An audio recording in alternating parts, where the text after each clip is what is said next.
계속해서 광주 전남권이었습니다. 향후 10년간 철도망을 어떻게 놓을지 정하는 제4차 국가철도망 구축 계획 확정을 앞두고 초안이 공개됐습니다. 전라선의 고속화 사업과 광주 나주 간 광역철도 사업은 반영도 했지만 문재인 정부 공약 사업인 광주와 대구를 연결하는 달빛 내륙철도 사업이 빠졌습니다. 보도에 이성각 기자입니다. 올해부터 향후 10년 동안 국가철도망 구축 계획을 확정하기에 앞서 열린 공청회. 공청회에서 공개된 계획 초안에 현 정부 영호람 상생 공약인 광주와 대구를 잇는 달빛 내륙철도가 반영되지 않았습니다. 광주와 대구 사이 203km의 고속화 철도를 놓아 1시간대에 연결하는 달빛 내륙철도 사업은 영호남 교류와 도 균형 발전 차원에서 사업 필요성이 제기되어 왔습니다. 하지만 비용 대비 편익이 0.483에 그치면서 결국 경제성 측면에서 계획 반영 문턱을 넘지 못한 겁니다. 광주시는 단순 경제성을 넘어 지역 균형 발전 등 정책적 판단이 필요하다며 계획 확정 이전까지 정부를 설득하기로 했습니다. 이용섭 시장은 권영진 대구시장과 함께 청와대와 국토부를 방문해 공동 건의문을 전달할 예정입니다. 단순히 경제성 측면에서뿐만 아니고 국가 어떤 100년 대결로고 전체적인 어떤 국가 발전과 국가적인 시대적인 과제를 해결하는데 기여하는 큰 의미를 부각해서 전라선 고속화 사업과 광주와 나주를 잇는 광역철도 사업은 반영됐지만 광주 화순 광역철도 등은 정부 초안에서 빠졌습니다. 약 3조 원이 투입되는 전라선 고속화 사업은 설계 속도를 시속 250km로 상향 조정해 전북 익산과 여수 구간을 지금보다 34분 정도 단축하게 됩니다. 기존 일반 철도의 전철화만을 하고 일부 직선화를 통해서 고속열차가 운행하고 있는데 속도가 너무 낮기 때문에 고속열차의 운용률이 너무 떨어지고 있습니다. 또 광주 상무역에서 나주를 연결하는 광역철도는 기존 81분이던 이동 시간이 33분으로 단축되는 효과가 기대됩니다. 상반기 중 국가철도망 계획이 확정될 예정인 가운데 달빛 내륙철도 계획 반영을 위한 영호남 공동 대응이 성과를 낼지 주목됩니다. KBS 뉴스 이성각입니다. 고분양가의 공원 면적 축소 등으로 논란이 됐던 광주중앙공원 1지구 사업을 원점에서 논의하기로 했는데요. 이 때문에 광주시와 사업자가 다시 한번 머리를 맞대야 합니다. 하지만 사업자 내부의 이견 조정 등 남은 과제도 적지 않습니다. 최송현 기자입니다. 광주시와 사업자, 시민단체 등으로 구성된 중앙공원 1지구 협상조정위원회. 4차례 회의 끝에 지난 1월에 발표된 광주시와 사업자 간의 잠정 합의안이 아닌 지난해 6월 실시계획인가 합의안으로 사업을 다시 검토하기로 뜻을 모았고 광주시는 이 결정을 수용하기로 했습니다.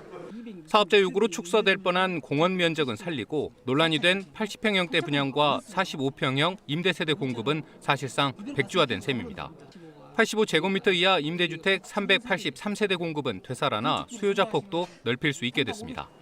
광주시는 빛고울 중앙공원 개발과 한양 등 사업자 모두 이번 협의에 뜻을 같이 했다고 밝혔습니다. 위원장님이 말씀해 주시고 한양도 그렇고 SBC도 그렇고 거기 참여를 같이 해서 그다음에 마지막 할 말까지 다 했기 때문에 우리 이제 당연히 동의로 생각을 하죠. 가장 큰 숙제는 사업자 내부의 갈등과 이견입니다. 시공권을 둘러싸고 이미 법적 소송이 시작된 데다 아파트 분양가를 둘러싼 셈법 역시 양측의 입장이 맞서고 있기 때문입니다. 이런 탓에 평당 분양가를 얼마로 할지는 뚜렷하게 결론을 내지 못했습니다. 그만큼 광주시의 조정 능력이 다시 한번 시험대에 서게 됐습니다. 이와 함께 다른 사업지구와 달리 중앙공원 1지구 사업에서만 드러난 담당 공무원의 허위 보고와 허술한 이행보증금 관리 등 행정의 불투명성과 공정성 논란 속에서 광주시가 어떻게 신뢰를 회복할 수 있느냐도 남아있는 숙제입니다. KBS 뉴스 최송현입니다. 밤사이 광주 전남에서 코로나19 확진자가 4명이 추가돼 어제 하루 22명을 기록했습니다. 광주에서는 앞서 어제 오전에 확진된 동구체육회 직원 접촉자인 체육회 직원 2명이 추가로 양성 판정을 받아 어제 하루 확진자는 16명입니다.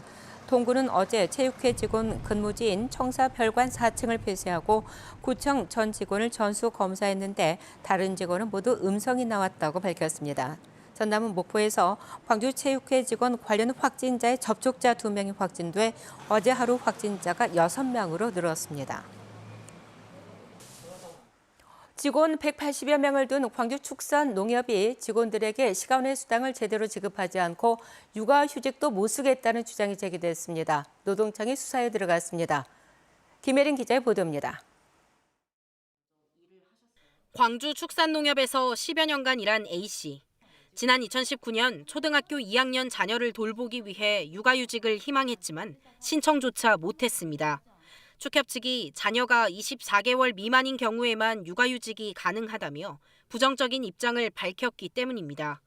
동료 여직원 2명도 같은 이유로 육아휴직을 신청하지 못했습니다.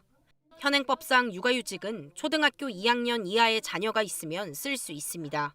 왜 이제 와서 육아휴직을 쓰냐, 지금까지 잘 키웠다가 막 하면서 별 얘기를 다 하고 막 이기적이다고 하고 저희한테 회사 사정은 하나도 배려하지 않고 뭐 일하기 싫으니까 쉰다는 식으로 약간 계속 그런 식으로 얘기를 하면서 해당 축협이 직원들에게 시간 외 수당을 제대로 지급하지 않았다는 주장도 제기됐습니다.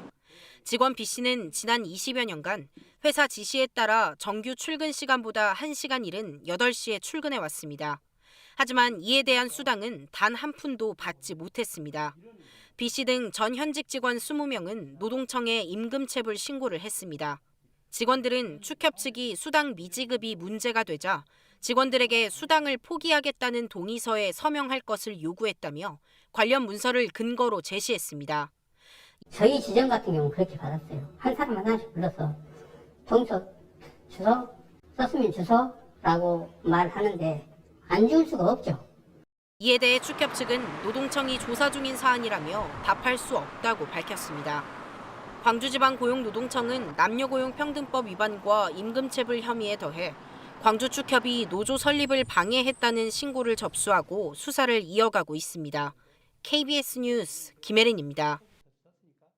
프로축구 FC 서울 기성용 선수와 아버지인 기영옥 광주 FC 전 단장이 광주 한 민간공원 부지 안팎에 거액을 들여 논과 밭을 사들인 뒤 농사 계획을 허위로 제출하는 등의 혐의로 경찰에 입건됐습니다.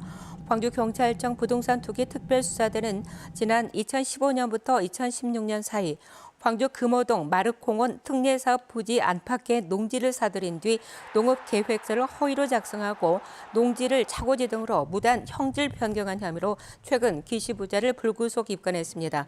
이들은 수십억 원을 들여 광주 금호동 일대 15,000여 제곱미터 규모의 땅을 사들인 것으로 전해졌습니다. 이에 대해 기영옥 전 단장은 축구센터를 짓기 위해서 자신과 아들의 명의로 땅을 샀다고 주장하는 것으로 전해졌습니다.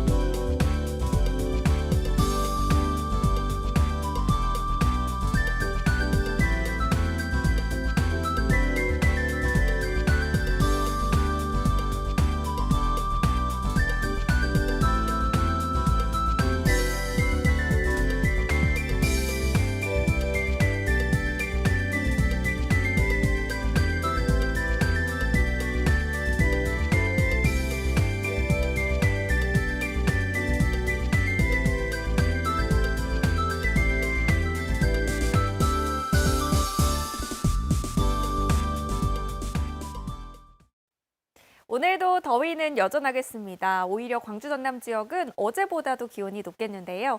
특히 아침 기온 6월 상순에 해당하는 높은 기온으로 시작했습니다. 낮 기온도 27도까지 올라 덥겠는데요. 아침 기온은 내일부터 서서히 내려가겠고요. 낮 기온은 모레까지 25도 안팎을 유지하겠습니다. 내일도 구름이 많은 가운데 동부 내륙 지역은 오후 한때 비가 조금 오겠습니다. 오늘 새벽 빗방울이 떨어졌지만 양이 적은 데다가 대기가 너무 건조해서 건조특보는 계속되고 있습니다. 광주와 동부 지역을 중심으로 건조주의보가 발효 중인데요. 동부 남해안 지역은 여기에 바람까지 강하게 불어서 불씨 관리 잘 하셔야겠습니다. 해안 지역은 내일 새벽까지 바람이 강하게 불겠고요. 해상도 바람이 강해지고 물결이 높아져서 서해남부 먼바다에는 풍랑주의보가 발효 중입니다. 지역별 기온 살펴보겠습니다. 낮 기온 담양 27도, 나주 25도로 어제보다 2, 3도가량 높겠습니다. 순천과 광양 24도, 곡성 25도로 덥겠습니다. 목포의 낮 최고 기온 23도, 영암 24도, 장흥 22도가 예상됩니다. 신안을 비롯한 그 외 도서 지역은 19도에서 24도까지 오르겠습니다.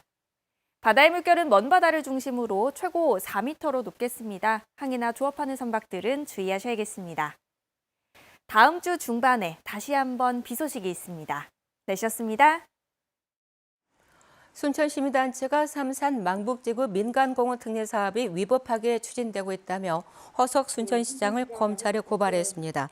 순천행의정 모니터연대 등은 어제 기자회견을 열어 감사원 감사 결과 순천시가 부적정한 사업자를 시행자로 선정하고 토지 강제 수용 과정에서 주민 의견 수렴 절차를 생략한 것으로 드러났다며 허 시장을 직무유기와 직권남용 혐의로 검찰에 고발했습니다.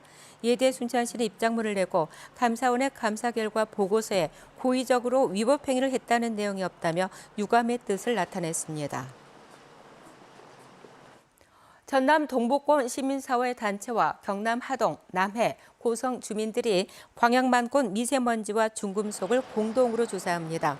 광양만권 대기 환경 개선 시민 공동대응은 순천과 광양 등 광양만권 14개 지점에 미세먼지와 중금속 측정기를 설치했다며 오는 28일까지 측정을 마치고 분석 결과를 공개할 예정이라고 밝혔습니다. 광주 기아 챔피언스 필드에서 프로야구 경기가 열리는 주말에 야구장을 경유하는 시내버스가 증편됩니다. 증편 대상은 간선 노선인 매월 16번과 울림 51번, 첨단 91번으로 경기 당일 운행 횟수가 평소보다 17회 늘어납니다. 광주 하남 산단 노동자 작업복 세탁소가 문을 열었습니다.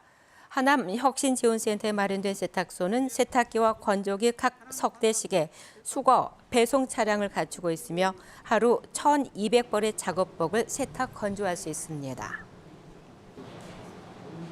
금요일 아침에 함께한 KBS 뉴스를 마칩니다. 감사합니다.